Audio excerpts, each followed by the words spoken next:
હું Dwarkesh Haribhakti managing trustee મોટા નારાયણદેવ મંદિર હરિભક્તિ પરિવારનો સદસ્ય છું। અમારું હરિભક્તિ પરિવાર વર્ષોથી આ મંદિર સાથે જોડાયેલું છે।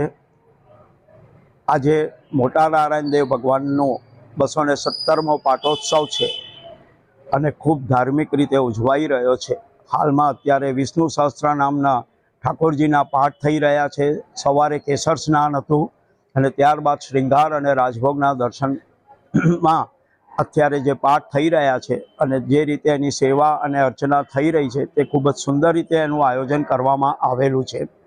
વડોદરા ગાયકવાડ પરિવારના માતુશ્રી જેઓને તેમને ઈશ્વરે તેમને સ્વપ્નમાં પોતે ડભાણ કૂવામાં ત્યાં છે તો તેમને બહાર કાઢવા માટે સ્વપ્નું આપેલું અને તે પ્રમાણે માતા ગાયકવાડ પરિવારના માતુશ્રીએ આ આખી પ્રક્રિયા પૂરી કરી ઠાકોરજીના સ્વરૂપને બહાર લાવી તેની પ્રાણ પ્રતિષ્ઠા અને કરી અને આ મંદિરમાં તેની સ્થાપના કરી।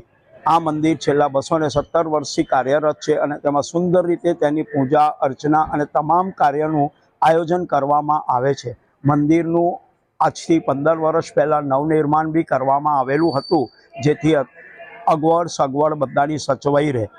હું નડિયાદના તમામ નાગરિકો, વૈષ્ણવો, ભક્તજનો, લોકોનો હું ખૂબ ખૂબ આભારી છું કે તેઓએ આ મંદિરના નિર્માણમાં, આ મંદિરના એના કાર્યશીલતામાં અને ઠાકોરજીની સેવામાં જે સહકાર આજ દિન સુધી આપેલો છે તેના માટે હું ખૂબ ખૂબ આભારી છું અને ભવિષ્યમાં આવી રીતે આપતા રહે તેવી શ્રી મોટા નારાયણ દેવના ચરણ કમલોમાં હું મારી પોતાનું વંદન કરી અને એટલી અર્ચના કરું છું કે સૌનું લોક કલ્યાણમાં બધાનું કલ્યાણ થાય અને ઠાકોરજી સૌનું સારું કરે।